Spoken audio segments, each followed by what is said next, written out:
Halo Tribuners, Anda sedang menyaksikan live update Top 10 bersama saya Siska Mawaski. Selama beberapa menit ke depan, kami akan menyajikan 10 informasi menarik yang jadi sorotan. Kita jelang live update Top 10 selengkapnya. Kita ke informasi pertama Tribuners. Muntahan vulkanis Gunung Semeru di Lumajang, Jawa Timur telah meluluhlantakkan sejumlah desa. Tanya itu material vulkanis juga menghancurkan jembatan Geladak Perak. Jembatan ini merupakan akses bagi warga di Kecamatan Pronojiwo, Kabupaten Lumajang. Akibat putusnya jembatan ini membuat wilayah tersebut hanya bisa diakses dari wilayah Malang. Sementara itu, berdasarkan pantauan udara menggunakan helikopter, tampak asap putih yang masih membumbung. Kawasan tersebut juga dipenuhi dengan abu vulkanik. Tebalnya abu vulkanik sampai membuat rumah tertutup separuhnya. Ketinggian abu vulkanik juga bervariasi. Tak hanya rumah, tapi juga sejumlah pepohonan di sana yang ikut tertimbun abu vulkanik. Sementara itu, warga Dusun Sumbersari, Kampung Umbulan, Desa Supit Urang, Kecamatan Pronojiwo, Kabupaten Lumajang, meminta direlokasi. Mereka merasa tidak aman berada di kampung yang terdampak erupsi Gunung Semeru tersebut. Sebagian rumah warga hancur tertimbun material lumpur vulkanik. Sebagian lainnya rusak dan penuh abu. Hal ini juga membuat rumah tersebut mustahil untuk diperbaiki.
Erupsi Gunung Semeru di Lumajang, Jawa Timur yang begitu cepat mengakibatkan sejumlah warga harus segera melakukan evakuasi.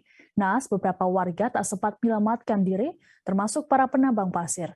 Berdasarkan informasi terbaru pada Senin 6 Desember, pukul 17.30 waktu Indonesia Barat, korban tewas bertambah menjadi 22 orang, sedangkan korban hilang ada sebanyak 27 orang. Pelaksana tugas atau PLT Kepala Pusat Data Informasi dan Komunikasi Kebencanaan (BNPB), Abdul Muhari mengatakan, dari total 22 orang korban jiwa, sebanyak 14 orang ditemukan di Kecamatan Pronojiwo dan 8 orang di Kecamatan Candipuro. Sejumlah relawan diterjunkan ke wilayah terdampak erupsi Semeru. Tim relawan yang turun ke lokasi, satu di antaranya yakni Badan Rescue atau Baret Nasdem Jember. Ketua Baret Nasdem Jember, David Handoko Seto, mengatakan ada 15 orang tim yang diterjunkan ke Lumajang. Menurut David, relawan yang diterjunkan ke lokasi terdampak bencana di Kabupaten Lumajang memiliki tugas berbeda di sejumlah lokasi pengungsian. Ada yang menyalurkan logistik hingga mengevakuasi korban, selain menyalurkan bantuan. Relawan Baret Nasdem Jember juga menyisir sejumlah lokasi terdampak bencana di Kecamatan Pronojiwo dan Kecamatan Candipuro. Saat melakukan penyisiran, relawan menemukan jenazah ibu dan anak di Dusun Curah Kobokan, Desa Sumberwuluh, Kecamatan Candipuro, Lumajang. Saat ditemukan kedua jasad dalam kondisi berpelukan. Kedua korban masing-masing bernama Salamah berusia 70 tahun dan anaknya Rumin berusia 28 tahun. Mereka ditemukan meninggal dunia di antara reruntuhan bangunan yang roboh. Tim relawan juga menemukan sejumlah jenazah diduga penggali pasir di Kecamatan Pronojiwo. Mereka juga melihat sejumlah jenazah yang terjebak di dalam truk. Relawan belum dapat mengevakuasi jenazah tersebut karena lahar di sekitar wilayah itu masih panas. David menjelaskan pihaknya juga kesulitan melakukan evakuasi karena kendaraan roda 4 yang tak bisa masuk ke wilayah tersebut. Sementara itu ada 2 warga Jember yang turut dilaporkan hilang saat peristiwa. Keduanya merupakan sopir yang mengangkut pasir di daerah sungai di Desa Sumberwuluh. Korban atas nama Guntur Handoko dan Bagong. BPBD Jember menyatakan telah menemukan kendaraan korban, namun korban sendiri belum ditemukan. Tim mencari juga menemukan 3 jenazah di Kampung Renteng.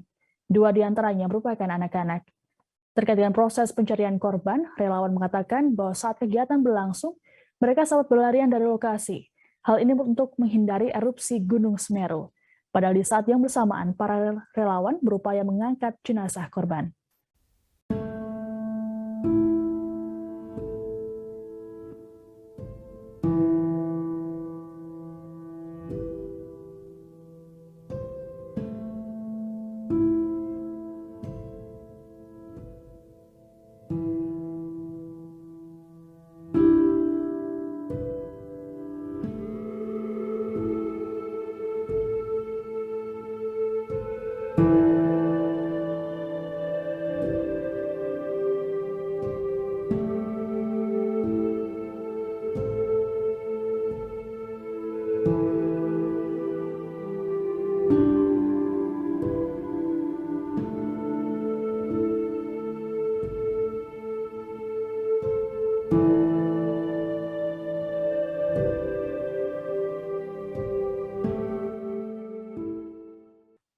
Hujan deras yang mengguyur Kabupaten Sopeng, Sulawesi Selatan membuat sejumlah sungai meluap pada Senin 6 Desember. Akibat banjir membuat beberapa rumah hanyut. Detik-detik peristiwa ini juga sempat terekam dalam video amatir warga yang beredar di media sosial. Beginilah saat rumah warga hanyut terbawa arus banjir. Rumah tersebut kemudian hancur saat melewati jembatan dan puing-puingnya terseret sungai. Insiden ini terjadi di Kelurahan Ompo, Kecamatan Lalabata. Kepala Pelaksana BPBD Kabupaten Sopeng, Syahrani, menyatakan bahwa tak ada korban jiwa dalam peristiwa ini. Hal ini lantaran pemilik rumah sudah mengungsi ke tempat yang aman. Banjir parah ini disebabkan curah hujan yang tinggi pada Senin 6 Desember. Ada 4 kecamatan di Sopeng yang terendam banjir, yakni Lalabata, Gandra, Donri-Donri, dan Mario Riawa. Khusus di Kecamatan Donri-Donri, banjir terjadi di Padangeng. Banjir merendam di badan jalan Poros Sopeng Sidrap dengan ketinggian air sekitar 25 hingga 30 cm, sehingga tak dapat dilewati oleh pengendara roda 4 ataupun roda 2. Begitu pula di Atang Salo, Kecamatan Mario Riawa. Kondisi air sudah naik dan merendam badan jalan Poros Sopeng Sidrap dengan ketinggian air sekitar 40 hingga 50 cm. Sedangkan di Kecamatan Gandra, ketinggian air bervariasi antara 30 hingga 45 cm, sehingga kendaraan roda 2 dan 4 tidak bisa melintas.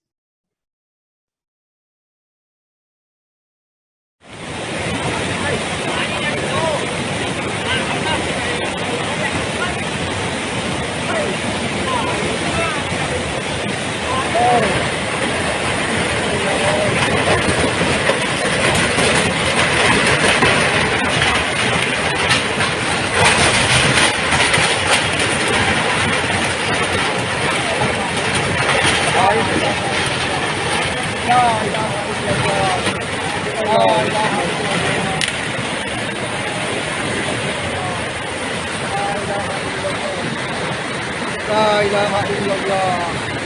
La ilaha illallah. La ilaha illallah.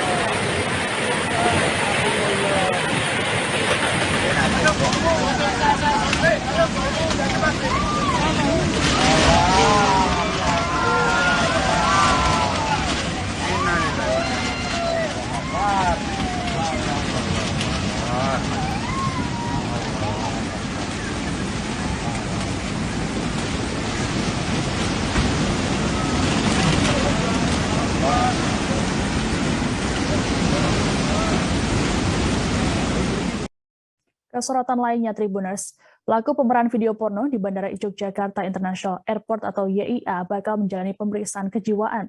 Pasalnya ada dugaan bahwa pelaku memiliki gangguan perilaku. Kabid Humas Polda DIY Kombes Pol Yulianto mengatakan pemeriksaan dilakukan pada Senin 6 Desember. Pasca ditangkap pada Sabtu 4 Desember lalu, wanita yang dikenal dengan nama Siska ini langsung ditetapkan sebagai tersangka setelah melalui serangkaian pemeriksaan. Ditreskrimsus Polda DIY kemudian melakukan penggeledahan pada kamar kos tersangka untuk mengamankan barang bukti pada Senin siang. Dari pengakuannya, Siska melakukan aksinya tidak hanya di YIA, tetapi di beberapa lokasi di Yogyakarta. Sosok wanita tersebut juga ternyata memiliki banyak penggemar, utamanya di kalangan kaum lelaki. Disebutkan pula bahwa tersangka hidup berpindah-pindah. Sebelumnya, Siska ditangkap oleh penyidik dari Subdit Siber Ditreskrimum Polda DIY di Stasiun Bandung. Disebutkan bahwa pelaku datang seorang diri ke wilayah Bandung. Sesaat setelah ditangkap, pelaku menjalani pemeriksaan awal di Mapolrestabes Bandung, yang langsung dibawa menuju Polda DIY dengan pengawalan ketat, termasuk dari Polwan Polrestabes Bandung. Diberitakan sebelumnya, publik dikejutkan dengan beredarnya video porno yang dilakukan oleh tersangka di area Bandara YIA. Video berdurasi 1 menit 22 detik itu menampilkan pelaku yang memperlihatkan area vitalnya. Selama beraksi, pelaku mengenakan masker dan juga kacamata. Nantinya, jika terbukti bersalah, Siska bisa dijerat 2 pasal di Undang-Undang ITE dan juga Undang-Undang Pornografi. Selain itu, Siska juga terancam pidana kurungan minimal 6 bulan hingga 12 tahun atau denda Rp250 juta hingga Rp6 miliar.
Informasi lainnya, Tribuners. Hasil tes urin sopir angkot yang nekat menerobos palang kereta di Medan, Sumatera Utara dinyatakan positif narkoba. Akibat aksinya itu, 4 penumpang tewas seusai angkot yang dikemudikan tersangka KM ditabrak kereta api Sri Lelawangsa, relasi Binjai Medan. Kabid Humas Polda Sumut Kombes Pol Hadi Wahyudi mengatakan, saat mengemudi, KM dalam pengaruh narkoba jenis sabu. Selain itu, KM juga diketahui mengonsumsi minuman beralkohol jenis tuak sebelum bekerja. Fakta lain yang diungkap polisi yakni tersangka ternyata sudah 20 tahun bekerja sebagai sopir angkot. Namun, ia tak memiliki surat izin mengemudi atau SIM. Saat ini polisi sudah menetapkan KM sebagai tersangka setelah melakukan pemeriksaan terhadap para saksi dan juga pelaku. Sebelumnya, detik-detik peristiwa yang terjadi di Jalan Sekip, Kota Medan pada Sabtu 4 Desember terekam dalam kamera mobil milik warga. Angkot berwarna kuning ini kemudian terpental sejauh 15 meter. 4 penumpang yang terdiri dari 2 laki-laki dewasa, 1 perempuan dan 1 anak perempuan tewas, sedangkan 6 orang mengalami luka. Mereka langsung dibawa ke rumah sakit untuk penanganan lebih lanjut. KM yang selamat dalam kejadian tersebut berupaya melarikan diri. Melihat hal tersebut, warga sempat mencegahnya dan sempat menghajarnya. Ada bisa tunjukkan SIM? Tapi waktu kejadian itu tas saya dirampas sama warga, Pak. Tapi sama satu nggak bisa menunjukkan berarti tetap. Sekali nggak ada SIM lah komandan ya. Terus Kamu minum tuanya di mana? Di kayu putih, Pak. berapa gelas?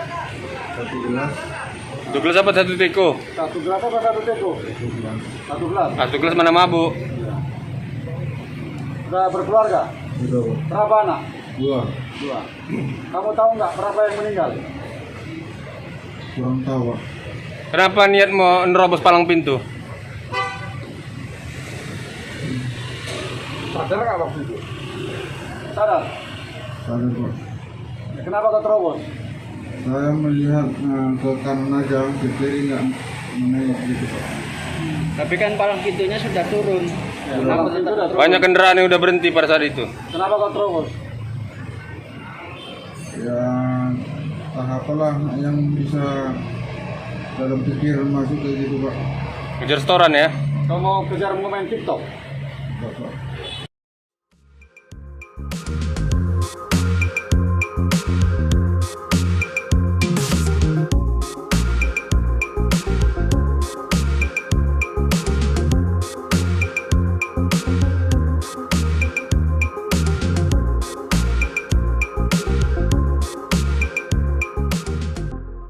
Pihak keluarga oknum polisi bernama Randi Bagus, pelaku pemerkosaan dan pemaksaan aborsi terhadap mahasiswi di Mojokerto, Jawa Timur akhirnya buka suara.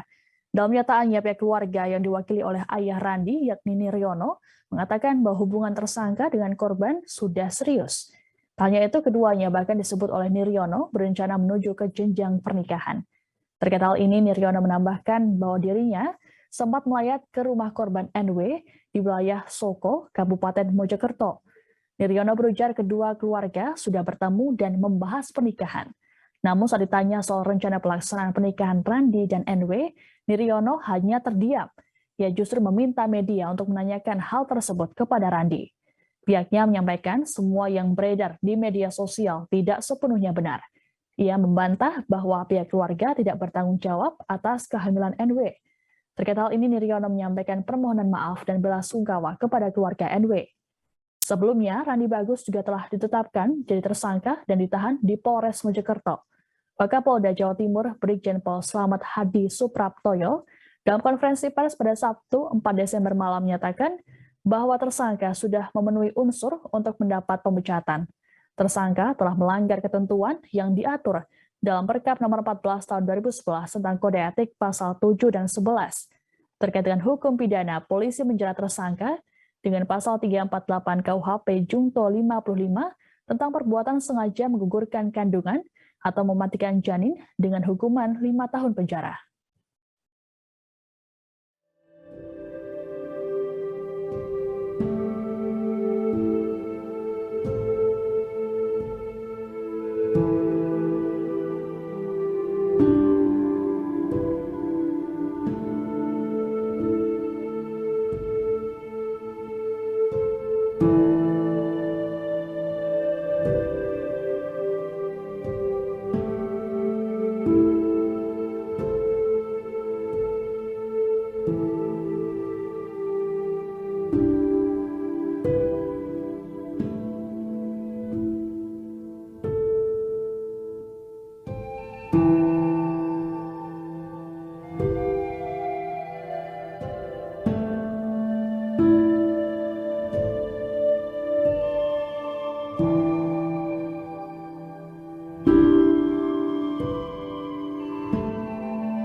Informasi selanjutnya, Tribuners, dosen Universitas Sriwijaya atau UNSI berinisial A disebut telah mengakui perbuatannya melakukan pelecehan seksual pada mahasiswi. Meski begitu, pihak kuasa hukum A menyatakan bahwa tindakan tersebut dilakukan secara tidak sengaja. Kuasa hukum A, Darmawan, berujar bahwa peristiwa ini bermula ketika pelaku mengerjakan tugasnya di laboratorium kampus Unsri di Indralaya, Kabupaten Ogan Ilir, Sumatera Selatan pada Sabtu 28 Agustus. Menurut Darmawan, kala itu korban datang dan menemui A tanpa janjian. Maksud kedatangan korban yakni untuk meminta tanda tangan untuk skripsinya. Pelaku memanfaatkan situasi seperti itu untuk melecehkan korban. Namun, A berdalih bahwa hal itu dilakukan karena dirinya khilaf. Namun hal ini berbeda versi dengan pengakuan dari korban yang dipaksa oleh pelaku A. Darmawan mengungkapkan ada beberapa informasi yang tidak sesuai dengan fakta, sehingga ia menegaskan agar masyarakat mengedepankan asas praduga tidak bersalah kepada A yang saat ini sudah mengakui perbuatannya. Kini atas perbuatannya, A mendapatkan 4 sanksi dari pihak kampus. Sanksi pertama berupa administrasi di mana A selama 4 tahun berturut-turut mengalami penundaan kenaikan pangkat dan jabatan fungsional. Kemudian sanksi kedua, penundaan pengajuan sertifikasi sebagai dosen. Ketiga, mendapat penundaan kenaikan gaji. Dan terakhir, dicopot dari jabatannya sebagai kepala laboratorium. Informasi terbaru, A sudah ditetapkan sebagai tersangka oleh Polda Sumsel pada Senin 6 Desember. Terima kasih rekan-rekan. Pada hari ini kami melakukan rilis kasus dugaan perbuatan cabul yang dilakukan oleh oknum dosen di perguruan tinggi di Sumatera Selatan. Yang perbuatan cabul itu dilakukan terhadap seorang mahasiswi yang merupakan mahasiswa yang dibimbing dalam pembuatan skripsi untuk kelulusan. Semenjak tanggal 29 November 2021 kita menerima laporan bekerjasama dengan BEM dan Satgas yang dibentuk oleh perguruan tinggi tersebut untuk mengumpulkan saksi dan keberanian korban untuk melaporkan, bekerjasama dan kita kumpulkan alat bukti, lakukan penyelidikan, dinaikkan ke tahap penyidikan. Kemudian oknum dosen tersebut pada hari ini kita tetapkan sebagai tersangka.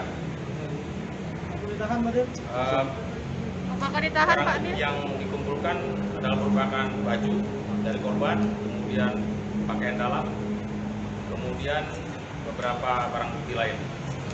Kita kenakan pasal 289 atau pasal 294 ayat 1 dan 2. Kasus pembunuhan ibu dan anak yang terjadi di Kupang, Nusa Tenggara Timur atau NTT hingga kini masih bergulir. 1 orang telah ditetapkan sebagai tersangka dalam kasus ini. Meski begitu, pihak keluarga dan masyarakat mendesak polisi untuk melakukan penyelidikan lebih mendalam. Kasus ini juga telah diketahui oleh pengacara kenamaan Hotman Paris Hutapea. Dalam akun Instagramnya, Hotman menyatakan banyak sekali warganet yang memintanya untuk ikut menangani kasus ini. Pesan tersebut diterima Hotman melalui WhatsApp ataupun Instagram. Meski begitu, pengacara kondang ini tak serta-merta menerima kasus ini untuk ditangani.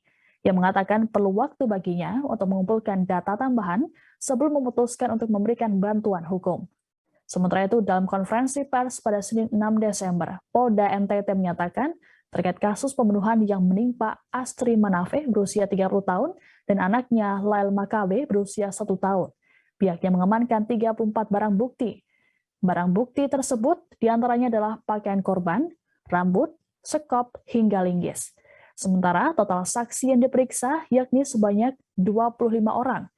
Dalam hal ini baru 1 orang yang ditetapkan sebagai tersangka, yakni RB alias Randy. Randy telah menyerahkan diri pada Kamis 2 Desember lalu. Pihak keluarga sebelumnya mengatakan bahwa Randy merupakan mantan kekasih korban Astri selama SMA. Randy yang sudah beristri itu disebut menghamili Astri. Jasad Astri dan Lail ditemukan di lokasi penggalian pipa proyek SPAM Kali Dendeng, Kecamatan Alak, Kupang pada akhir Oktober lalu. Tubuh keduanya dimasukkan ke dalam plastik warna hitam. Saat ini tersangka RB sudah ditahan di rumah tahanan Polda NTT sambil menunggu kelengkapan dari berkas perkara dan melengkapi proses-proses selanjutnya dalam rangka pendalaman kasus ini, sehingga kasus ini dapat kita ungkap secara tuntas. Saya rasa itu yang perlu saya sampaikan. Pak Kabit ada. Ya. Ya, baik. Jadi saya sampaikan tadi bahwa di awal pemeriksaan ada 23 saksi yang kita periksa. Salah satunya adalah saudara RB yang saat ini sudah ditetapkan sebagai tersangka dan sudah dilakukan penahanan. Kemudian Motifnya apa, Pak? Motif pembunuhan ini apa? ya, Motifnya. Pembunuhan apa? ya, baik. Jadi untuk motif daripada pembunuhan ini, sementara penyidik ya masih melakukan pendalaman untuk melakukan cross check lagi dari keterangan tersangka serta alat bukti lain, termasuk barang bukti digital berupa handphone dan GPS di kendaraan yang digunakan oleh tersangka RB. Kesorotan lainnya Tribuners, warga negara Ukraina yang sempat dinyatakan hilang saat mendaki Gunung Merbabu pada Sabtu 4 Desember telah ditemukan.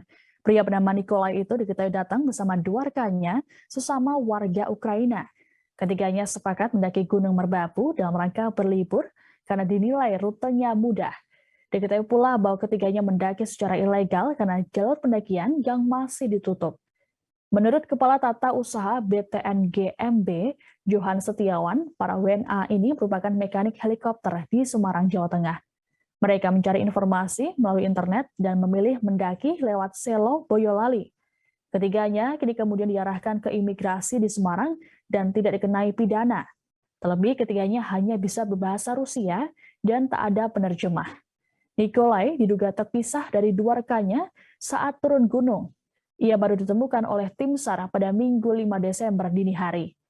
Pria berusia 60 tahun ini ditemukan tanpa logistik dan penerangan. Selain itu, kondisi kala itu tengah hujan deras.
Sebuah cerita inspiratif datang dari seorang kakek di Minahasa Selatan, Sulawesi Utara setelah menghibahkan tanahnya untuk pembangunan gereja. Aksi solidaritas dan toleransi ini pun menuai pujian dari warganet. Kisahnya viral di media sosial setelah diunggah oleh pendeta Gereja Masehi Injili di Minahasa atau GMI-MF Rataraprap, Weli Pudihang, pada Kamis 2 Desember. Kakek tersebut bernama Robo Lahma yang biasa dipanggil Pak Ade Robo. Pak Ade Robo berasal dari Desa Arakan, Kecamatan Tatapaan, Minahasa Selatan. Ia dengan sukarela menyerahkan tanahnya pada pihak gereja. Penyerahan tanah itu dilakukan di hadapan Wakil Bupati Minahasa Selatan, Petra Rembang, saat WMIM wilayah Semenanjung Tatapaan merayakan perayaan menyambut Natal 2021. Kegiatan ini juga turut disaksikan oleh pendeta dan jemaat di gereja tersebut. Tindakan ini juga mendapat tanggapan dari anak Robo Lahma yakni Iswati. Ia menilai bahwa aksi sang ayah dapat menjadi contoh bagi orang lain. Bagi Iswati meski hanya seorang petani tetapi ayahnya suka memberi kepada orang lain. Sikap toleransi yang ada pada diri Robo Lahma membuatnya sangat dikenal di desa tempat tinggalnya. Saat ini dalam menjalani hidup berkeluarga, Robo Lahma ditemani oleh istrinya yakni Rapia Tawas berusia 64 tahun. Di desanya, Robo Lahma termasuk salah seorang tokoh Muslim taat. Pada 2005, Robo pernah menjadi ketua pembangunan Masjid An-Nur di Desa Arakan. Iswati juga menyebutkan tanah yang diberikan ayahnya secara sukarela ke gereja ada di Desa Raprap.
Tribuners, informasi tadi sekaligus menutup jumpa kita dalam live update Top 10. Jangan lupa untuk perbarui informasi Anda hanya di kanal YouTube Tribunnews. Saya Siska Mawasi pamit, sampai jumpa. Jangan lupa like, subscribe, dan share ya.